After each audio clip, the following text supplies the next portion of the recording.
जय श्री राम दोस्तों, आप सभी का स्वागत है अक्षय वशिष्ठ चैनल पर। इस चैनल पर मैं अक्षय वशिष्ठ आपको ऐसे पैरानॉर्मल इंसिडेंट और एक्टिविटीज के बारे में बताता हूँ जो कि हमारे फॉलोअर और सब्सक्राइबर हमारे साथ शेयर करते हैं। इंस्टाग्राम आईडी, जीमेल आईडी और अब एक ऐसा फोन नंबर जो कि आप स्क्रीन पर देख सकते हैं। तो कभी आपके साथ कोई पैरानॉर्मल इंसिडेंट हुआ हो, आप उसे रिकॉर्ड करके भेज सकते हैं। मैं अक्षय वशिष्ठ उसे नरेट करूंगा अपनी आवाज में।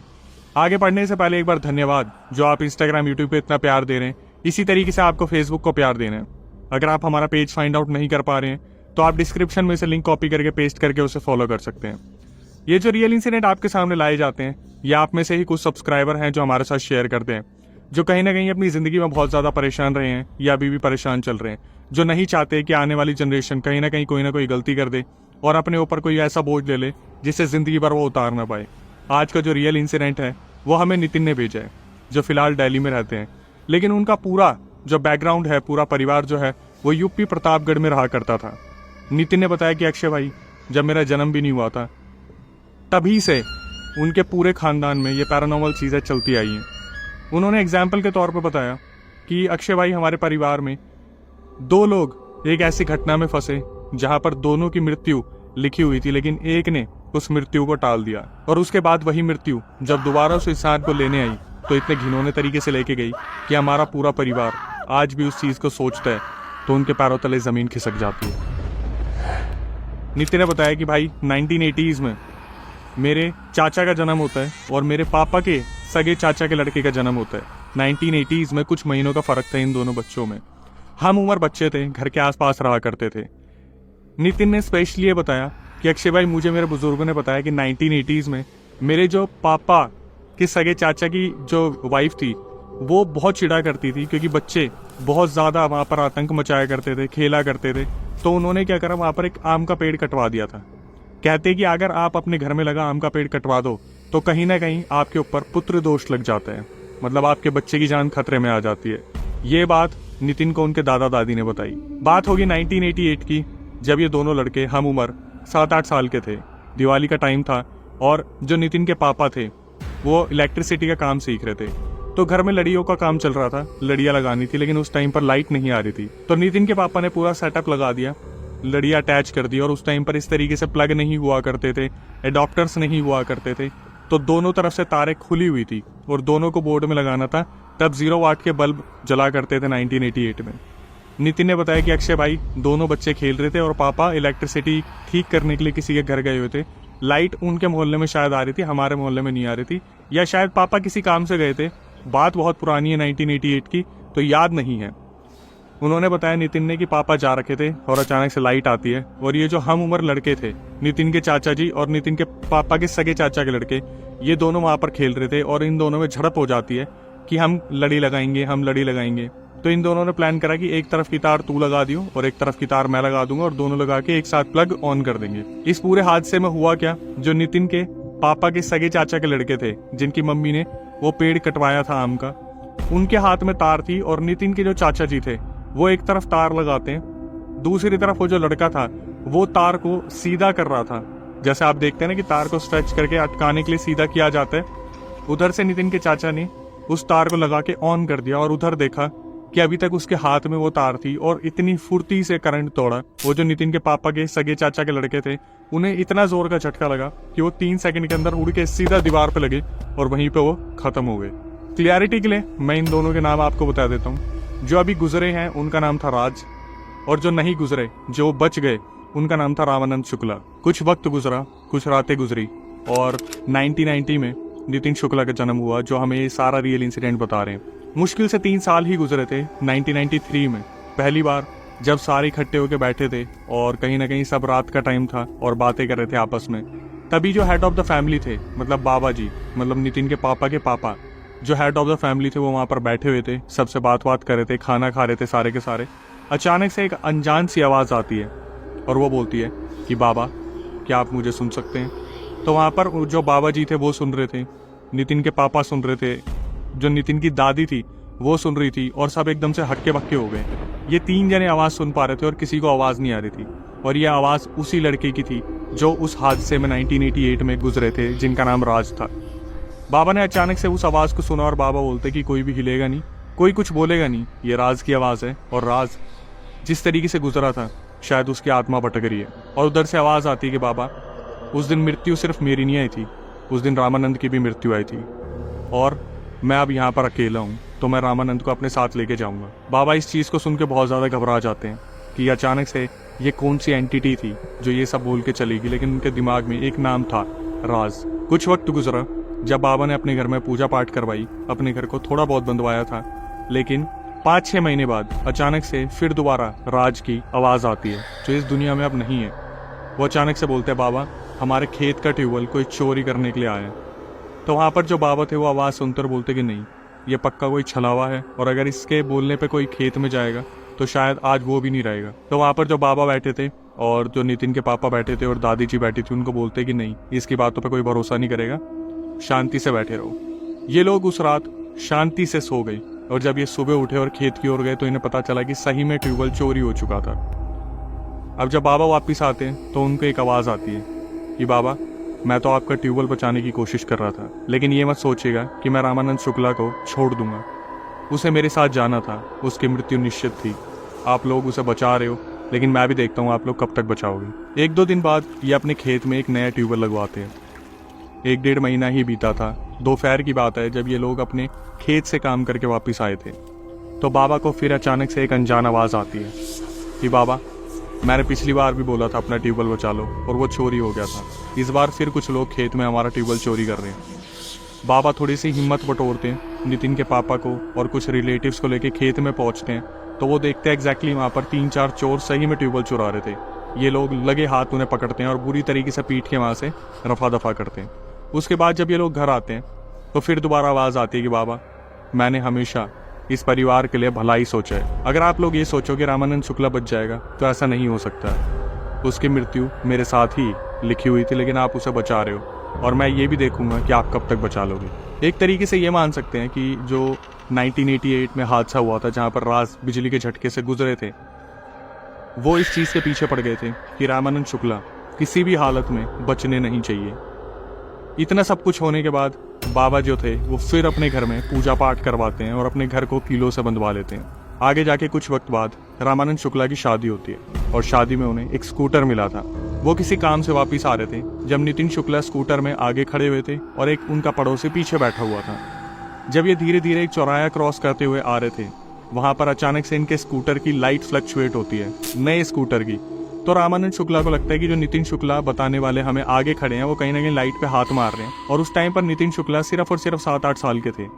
तो ऊपर से जो उनके चाचा जी थे रामानंद शुक्ला, वो आवाज़ मारते कि बेटा लाइट से छेड़छाड़ मत करो, रात का टाइम है, लग जाएगी। तो जो नितिन शुक्ला थे वो बोलते कि चाचा मैंने कुछ भी नहीं करा, मैंने स्कूटर को हाथ भी नहीं लगाया। तो जब स्कूटर रोक के वो देखते कि लाइट वगैरह सब कुछ ठीक है या नहीं है, इतने में नितिन शुक्ला बोलते कि चाचू मुझे टॉयलेट आया, मैं कर लूँ।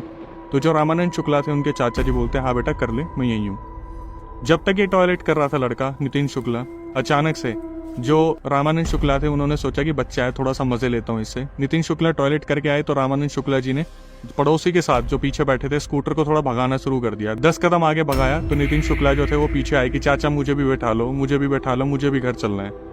जो रामानंद शुक्ला थे वो स्कूटर को धीरे धीरे आगे बढ़ा रहे थे, और अचानक से पता नहीं क्या हुआ, उनके स्कूटर की जो रेस थी उसको किसी ने इतनी जोर से घुमाया कि स्कूटर इतनी जोर से उछला कि पीछे वाला इंसान तो उतर के खड़ा हो गया, लेकिन रामानंद शुक्ला दूर जाके गिरे, बहुत ज्यादा दूर, और उन्हें अच्छी खासी चोट लगी थी। ये सब देखने के बाद पूरा मोहल्ला वहां जमा हुआ और रामानंद शुक्ला को और नितिन शुक्ला को उनके घर पहुंचाया गया। जो पीछे बैठा इंसान था वो भी उस घर में आया और हेड ऑफ द फैमिली बाबा जी को बताया गया कि बाबा जी ये काम किसी और का नहीं है, ये काम राज का है, क्योंकि मुझे एक धेले भर भी चोट नहीं आई। ये जो पीछे बैठा इंसान था ये खुद बता रहा था कि मुझे चोट भी नहीं आई, और नितिन को भी उसी टाइम पे टॉयलेट आया तो रामानंद शुक्ला शिकार था। दोस्तों वीडियो के बीच में आने के लिए मैं आपसे माफ़ी चाहूँगा, लेकिन एक इंपॉर्टेंट अनाउंसमेंट के लिए मुझे इस वीडियो के बीच में आना पड़ा।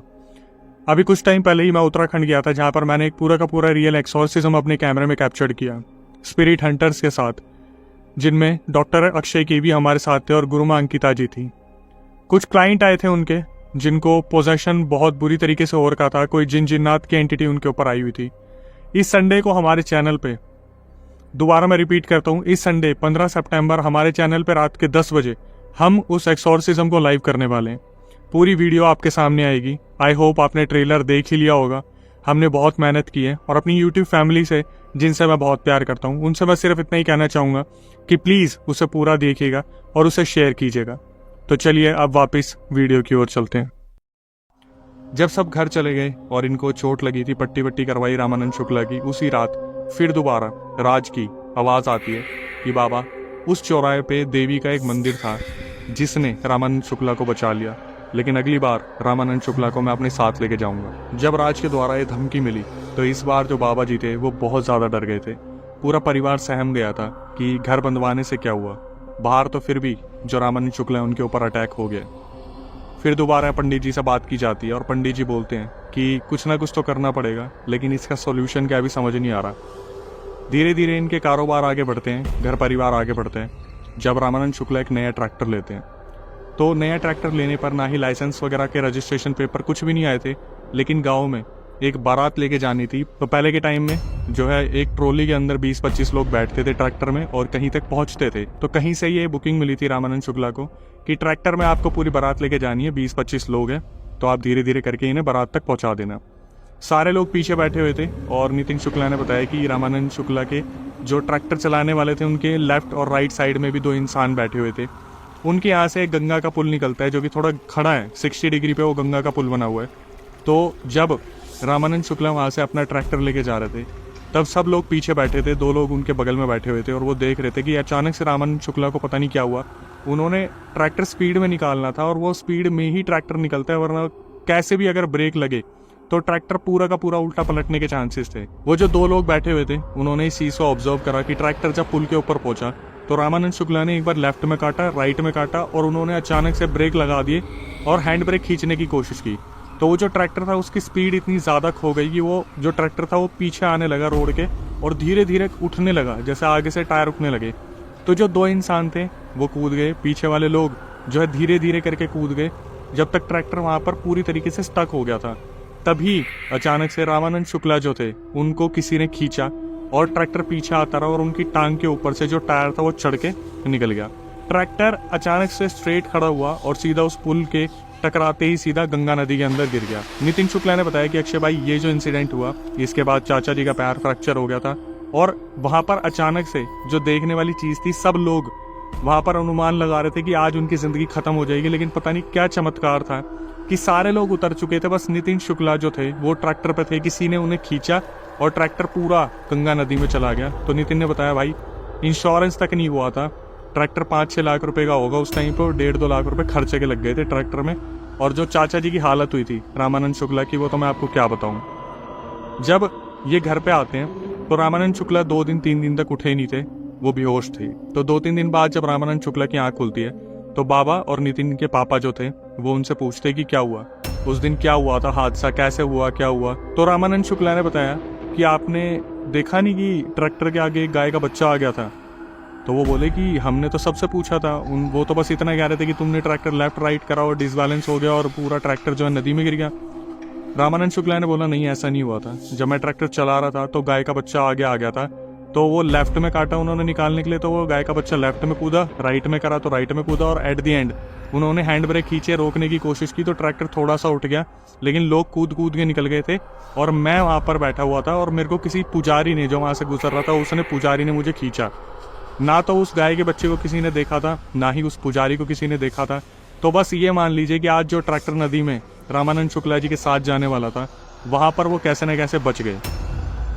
सिर्फ इस चीज़ को क्लियर करने के लिए कि कैसे पॉसिबल हो सकता है, मैंने नितिन शुक्ला को फ़ोन किया और उन्होंने मुझे बताया कि अक्षय भाई, ये वाक्य जो गांव के लोग पीछे ट्रैक्टर ट्रॉली में बैठे थे वो भी बयान नहीं कर पाए कि ये पूरा हादसा हुआ कैसे, क्योंकि उनका मानना है कि वहाँ पर कुछ अचानक से ऐसा हुआ कि सब लोग ट्रैक्टर से आराम से उतर गए, उन्हें इतना वक्त मिल गया जैसे कोई चीज़ सिर्फ रामानंद शुक्ला को लेने के लिए आई थी। जिस दिन रामानंद शुक्ला को होश आया था इस ट्रैक्टर वाले इंसिडेंट के बाद, उसी दिन शाम को अचानक से राज की आवाज़ आती है और इस बार वो आवाज़ लगभग सभी लोगों ने सुनी, जहाँ पर राज ने बोला कि आज भी मैंने रामानंद शुक्ला को ले जाने की कोशिश की, लेकिन वो जो पुजारी था उसने इसे ट्रैक्टर पे से खींच लिया, वरना मैं इसे ट्रैक्टर समेत ही उस नदी में गिरा देता।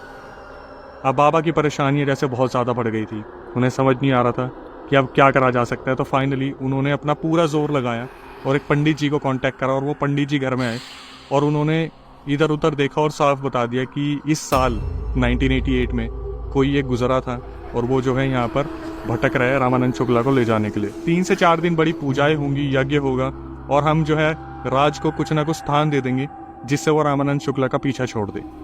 जब पूजा पाठ हुई तो जो पंडित जी आए थे उन्होंने बोला कि जो राज हैं वो बेसिकली एक ब्रह्मदेव बन गए हैं, उन्हें स्थान दे दिया गया है। जो खेत में पीपल का पेड़ है उसमें उनको स्थान दिया गया है, तो वो एक ब्रह्मदेव बन गए हैं। और आज से पंडित जी ने बोला जितने भी लोग यहाँ पर उपस्थित हैं और इस गांव के जितने भी लोग हैं जो अपना भला चाहते हैं, जब भी इस पीपल के पेड़ के सामने से जाएंगे तो हाथ जोड़ के जाएंगे और इस पीपल के पेड़ की हमेशा पूजा होगी। नितिन ने बताया कि अक्षय भाई 2020 तक हमारे घर में बिल्कुल शांति रही, कुछ भी नहीं हुआ। लेकिन 2020 में जब कोरोना चल रहा था, अचानक से जो चाचा जी थे रामानंद शुक्ला, उनको टॉयलेट आना बंद हो गया। जब उन्हें हॉस्पिटल ले जाया गया तो वहाँ पर पता चला जो चाचा जी थे रामानंद जी, उनकी एक किडनी खराब हो चुकी थी। अब घर में अफरा तफरी का माहौल हो गया था, सब किडनी अपनी डोनेट करने को तैयार थे कि हम दे देंगे, हम दे देंगे।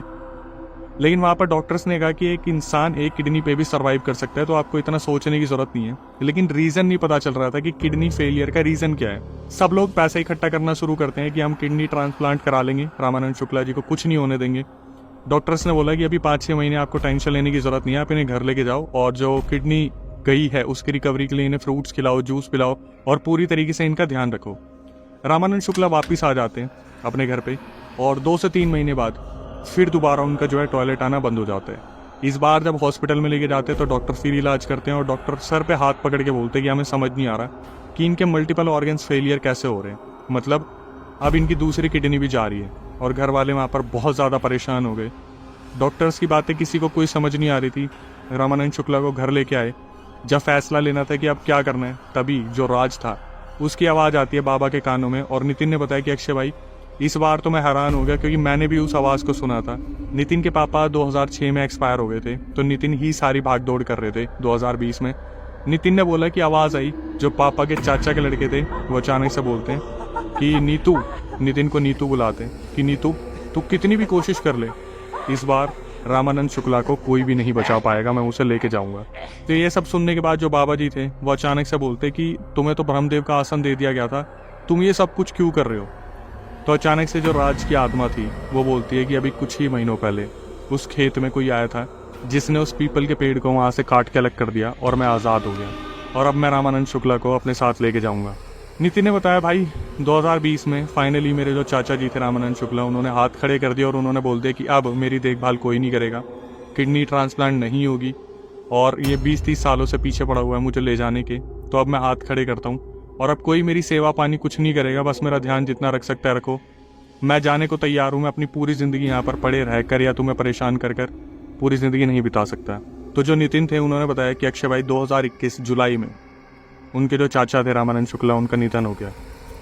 निधन होने के 13वीं वाले दिन राज की फिर दोबारा बाबा जी को और पूरे घर वालों को आवाज़ आती है कि बाबा अब जो रामानंद शुक्ला हैं और मैं हूँ, हम दोनों एक साथ हैं और अब हम दोनों मोक्ष के द्वार की तरफ जा रहे हैं, तो आप अब हमारा जितना भी सोचना है वो छोड़ो, मोह माया से दूर होके अपने काम काज में लग जाओ। मैंने इतने सालों तक ये पूरी की पूरी प्रतीक्षा करी कि मैं कैसे न कैसे रामानंद शुक्ला को ले जाऊं, आज मैं उसे अपने साथ लेके जा रहा हूँ मोक्ष के द्वार की तरफ। और फाइनली जो घर परिवार था वो आगे बढ़ गया इन सब चीज़ों से।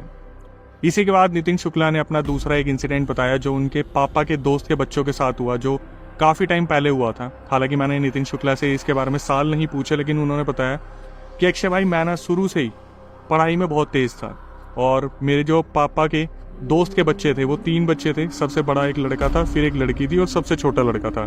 तो इन्होंने बताया तब तक ये लोग दिल्ली के पोसंगीपुर की तरफ शिफ्ट हो गए थे, जो कि आई थिंक विकासपुरी जनकपुरी के आसपास पड़ता है। तो ये लोग ट्यूशन पढ़ने जाते थे अपने स्कूल के बाद, जहाँ पर नितिन भी ट्यूशन पढ़ने जाते थे और जो 3 बच्चे थे वो भी ट्यूशन पढ़ने जाते थे। तो जो फैमिली मेम्बर्स थे उन्होंने समझाया था कि भाई देखो किसी का दिया हुआ मत लेना। इन्होंने बताया कि अक्षय भाई जब हम ट्यूशन पढ़ने जाते थे वहाँ पर एक मंदिर पड़ता था और मंदिर के पास ही पोसंगीपुर में उसके पास एक शमशान घाट था। मंदिर और शमशान घाट के बीच में से हमें ट्यूशन पढ़ने जाना होता था और रात को 8 साढ़े 8 तक हम वहाँ से वापस आते थे। जो सबसे बड़ा वाला लड़का था नितिन के पापा के दोस्त का, वो 10वीं क्लास में था और नितिन भी 10वीं क्लास में था। सबसे छोटी वाली लड़की 6ठी में थी जबकि नितिन 10वीं में थे। तो उस दिन जो नितिन थे वो कोई फंक्शन अटेंड करने अपने पापा के साथ गए हुए थे। ये तीनों बच्चे मंदिर के वहाँ से वापस आ रहे थे, तभी अचानक से ये देखते हैं तीनों बच्चे कि कोई एक इंसान है जो लड्डू बांट रहे हैं मंदिर के बाहर, लेकिन कोई भी उन लड्डुओं को ले नहीं रहा शमशान घाट की वजह से। अब हुआ क्या, ये तीनों बच्चे आ रहे थे और वो जो इंसान था वो लड्डू लेके इनकी तरफ आया, तो तीनों ने लड्डू ले लिया। जब ये तीनों अपने हाथ में उस अनजान व्यक्ति से लड्डू ले चुके थे, तो जो सबसे बड़े वाले भाई थे वो तो हाथ में लड्डू पकड़ के खड़े थे, छोटी वाली बहन ने और सबसे छोटे भाई ने वहां पर लड्डू को फेंक दिया। तो सबसे बड़े वाले भाई ने क्या करा, वहां जो लड्डू पड़े थे वो उठाए, उन्हें साफ करा और उन बच्चों के सामने ही खा लिया, मतलब अपने छोटे भाई बहन के सामने ही वो तीनों लड्डू खा लिए। तो जो भाई बहन थे वो बोल रहे थे आप घर चलो, हम पापा को बताएंगे, उन्होंने मना करा था ना किसी के हाथ से कुछ नहीं लेना। तो जो सबसे बड़ा वाला भाई था वो बोलता है अरे कुछ नहीं होता है सब, चलो आप आराम से घर पे चलते हैं, अपने सोएंगे। उसी रात 11 बजे जो लड़का था नितिन के पापा के दोस्त का, उसकी तबीयत बहुत ज़्यादा खराब होने लगी। वो खुद बोलने लगा कि पापा मेरी तबीयत बहुत ज़्यादा खराब हो रही है। अगले दिन से वो लड़का स्कूल नहीं जा पाया, तो उसे क्लिनिक लेके गए और क्लिनिक में जो डॉक्टर थे उन्होंने दवाइयाँ दी और ये बोल दिया कि वायरल चल रहा है, तो वायरल की वजह से ये सब कुछ हुआ होगा। धीरे धीरे उस लड़के की तबीयत बहुत ज़्यादा खराब रहने लगी और नितिन ने बताया कि भाई उस बच्चे का जो फीवर था वो कहीं भी 103 104 से नीचे नहीं आता था। दिन के टाइम पे जो दवाई थी वो असर करती थी, बच्चा ठीक हो जाता था और शाम में दोबारा उसकी तबीयत बहुत ज़्यादा खराब हो जाती थी। बहुत सारी रातें गुजरी और 3 महीने हो गए जहाँ पर उस बच्चे की तबीयत ठीक नहीं हो रही थी, तो घर वालों ने फैसला लिया कि अब हम डॉक्टर बदलेंगे। फिर दोबारा एक नए डॉक्टर को अप्रोच किया गया तो उसकी भी दवाई नहीं लगी। 6 महीने तक जब वो लड़का बीमार रहा तो इनके पापा के दोस्त ने फैसला लिया कि अब इसे हॉस्पिटल की ओर लेके जाते हैं। हॉस्पिटल में लेके गए, वहाँ की दवाइयाँ लगवाई, वहाँ की दवाइयों ने भी असर नहीं करा। बहुत कंसल्ट करने के बाद 8 महीने बाद एक ऐसा डॉक्टर मिला जिसकी दवाइयों ने असर करना शुरू करा। लेकिन नितिन ने बताया कि अक्षय भाई वो जो सबसे बड़ा लड़का था ना, अभी तक वो इतना दिमागी रूप से बीमार हो गया था कि उसका दिमाग जो था कहीं ना कहीं उसकी ग्रोथ रुक गई थी।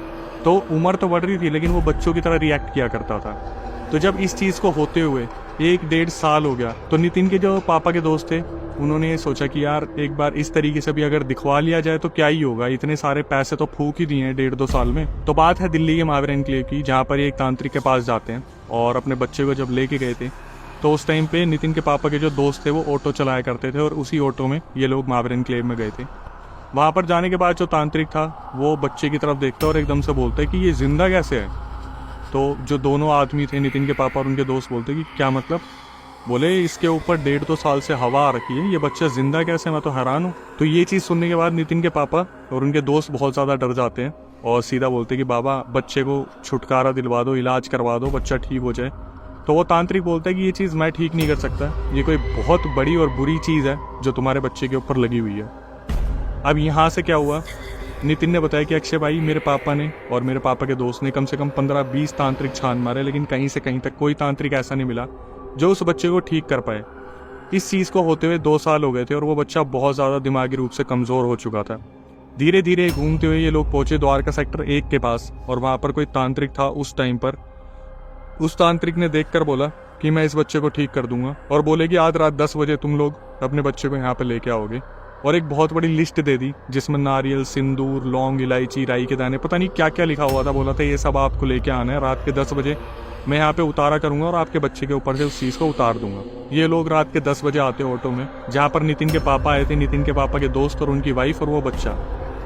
अब यहाँ पर आने के बाद उस बच्चे को एक सर्कल में बैठाया जाता है और नितिन ने बताया कि उनके पापा ने उन्हें बताया कि उस टाइम पर जो उतारे की प्रक्रिया थी वो पूरी बताई कि उन्होंने यज्ञ शुरू करा और वहाँ पर बहुत सारा सिंदूर छिड़का, बहुत सारे राई के दाने, लौंग वगैरह डाली, इलायची डाली। उसके बाद 10 मिनट बाद वो जो लड़का था वो बेहोश हो गया। बेहोश होने के बाद जो तांत्रिक थे उन्होंने क्या करा, सारा सामान लपेट के एक लाल पोटली में बांध दिया और अपने हाथ में लेके खड़े हो गए और बोला कि ले भाई मैंने तेरे बच्चे के ऊपर से ये सारी चीज़ें उतार दी, अब इसे एक चौराहे पे रख के आ जा ताकि ये किसी और के ऊपर चली जाए। अब नितिन ने बताया कि मेरे पापा और मेरे पापा के दोस्त और उनकी जो वाइफ थी ये सुनने के बाद इतने हैरान हो गए कि इस पोटली को हम किसी और के ऊपर कैसे डाल दें, मतलब इस काले जादू को किसी और के ऊपर कैसे डाल दें। तो वो जो तांत्रिक था वो अचानक से बोलते कि ठीक है, अगर तुम अपने बच्चे को नहीं बचाना चाहते तो मैं एक काम करता हूँ, तुम्हारे बच्चे के ऊपर वापस डाल देता हूँ। अब ऐसे टाइम पे एक पिता क्या रिएक्ट करेगा। तो नितिन के पापा के जो दोस्त थे जिनके बच्चे के अंदर पूरा ये पोजेशन आ रखा था, वो हाथ से पोटली लेते हैं और बोलते हैं कि मैं देखता हूँ इसका क्या करा जाएगा। पर ये आया कहाँ से, तो उन्होंने बताया कि ऐसे ऐसे लड्डू बांट रहा था कोई इंसान और शमशान के सामने बच्चे ने लड्डू खाए, तो कोई एंटिटी थी जिसने आपके बड़े वाले बच्चे को पोजेस कर दिया था और वो इतने टाइम से इसकी मेंटल ग्रोथ, स्ट्रेंथ, रक्त पी रहा था जिसकी वजह से बच्चा आगे बढ़ नहीं पा रहा था, लेकिन अब ये बिल्कुल ठीक है। तांत्रिक ने बोला कि अब इस लाल पोटली का तुम्हें करना क्या है, एक चौराहा ढूंढना है, अच्छा खासा बड़ा चौराहा जिस पर से हर वक्त गाड़ी गुजरती हो, और चौराहे के बीचों बीच तुम्हें ये पोटली रखनी है। और याद रखना, जब तुम इस पोटली को वहां रख के निकलोगे वहां से, तुम्हें अलग अलग आवाजें आएंगी। तुम में से किसी को भी पीछे मुड़ के नहीं देखना। अगर तुमने पीछे देख लिया, जो पीछे देखेगा उसी के ऊपर, नहीं तो इस बच्चे के ऊपर दोबारा वो एंटिटी आ जाएगी। ये सब कुछ वहाँ जो हो रहा था ना, नितिन ने बताया कि अक्षय भाई मेरे पापा ना थोड़ा सा कंफ्यूज थे कि एक्चुअली में ये प्रोसेस वर्क करेगा नहीं करेगा। तो नितिन के पापा ने बताया कि जब वो लोग बाहर निकले तो नितिन के पापा उस टाइम पे ऑटो चला रहे थे, और जो नितिन के पापा के दोस्त और उनकी वाइफ थी पीछे अपने बच्चे को लेके बैठे हुए थे। इन्होंने डाबड़ी का जो चौराया वहाँ पे वो पोटली रखी और ऑटो को चलाना शुरू करा। तो घर ये लोग पहुंचे बड़ी मुश्किल से, क्योंकि इनके पास ऐसी ऐसी आवाज़ें आई ना। नितिन ने बताया कि अक्षय भाई सब रिलेटिव्स की आवाज़ आ रही थी। मतलब मेरे पापा बता रहे थे कि मेरी खुद की आवाज़ उनको बुला रही थी, हम मेरी दादी की आवाज़ भी उन्हें बुला रही थी, और वो लोग जो पीछे बैठे थे उनके भी इतने रिश्तेदारों की आवाज़ आई।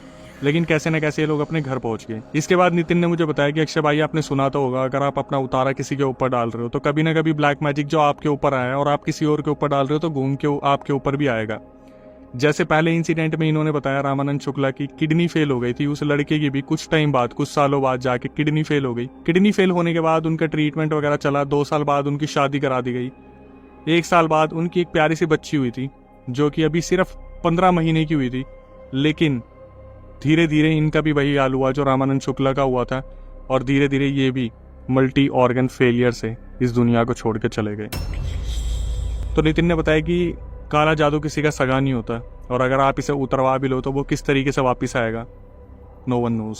हालांकि हम काम करते हैं अवेयरनेस वीडियो पे, तो नितिन ने हमें पूरा रियल इंसिडेंट बताया। और हमारी सिर्फ आपसे इतनी रिक्वेस्ट होती है कि नए व्यूअर्स जो चैनल पे आए वो चैनल को सब्सक्राइब कर ले, बेल नोटिफिकेशन ऑन कर ले, ताकि ऐसे पैरानॉर्मल अवेयरनेस वीडियोस आपको मिलती रहें। आपकी भारी डिमांड पर हमने पॉडकास्ट चैनल स्टार्ट किया है जिसका नाम है अक्षय वशिष्ठ हॉरर शो। उसे सब्सक्राइब कर ले, बेल नोटिफिकेशन ऑन कर ले। आप उसका हिस्सा भी बन सकते हैं अगर आप चाहते हैं कि भाई आप हमारे चैनल पे आएँ और कैमरा के सामने पूरा रियल इंसिडेंट बताएं, लोगों तक अवेयरनेस पहुंचाना चाहते हैं कि आपके साथ कुछ हुआ था। तो प्रक्रिया मैं आपको बता देता हूँ। हमारा जो नंबर है जो स्क्रीन और डिस्क्रिप्शन में आपको दिख रहा है, उस पर पूरा रियल इंसिडेंट रिकॉर्ड करके भेज दीजिए और नीचे मेंशन कर दीजिएगा कि अक्षय भाई हम पॉडकास्ट सेंटर में आना चाहते हैं। तो दिल्ली में हमारा सेंटर है, टीम एक बार रिव्यू करेगी और फिर आपको बुलाया जाएगा। कभी आपके साथ कोई पैरानॉर्मल इंसिडेंट हुआ हो तो आप उसे रिकॉर्ड करके भेज सकते हैं। जो नंबर आपको स्क्रीन पर दिख रहा है, डिस्क्रिप्शन पर दिख रहा है। और जो आप प्यार दे रहे हैं इंस्टाग्राम, यूट्यूब को, उसी तरीके से फेसबुक को भी प्यार दीजिए। डिस्क्रिप्शन में लिंक है, जाके उसे फॉलो कर लीजिए। आखिरी में आगे यही बोलूंगा कि जितना हो सके इन चीजों से दूर रहें, अपना ध्यान रखिए। नई वीडियो, नए पॉडकास्ट आने तक stay tuned with the channel.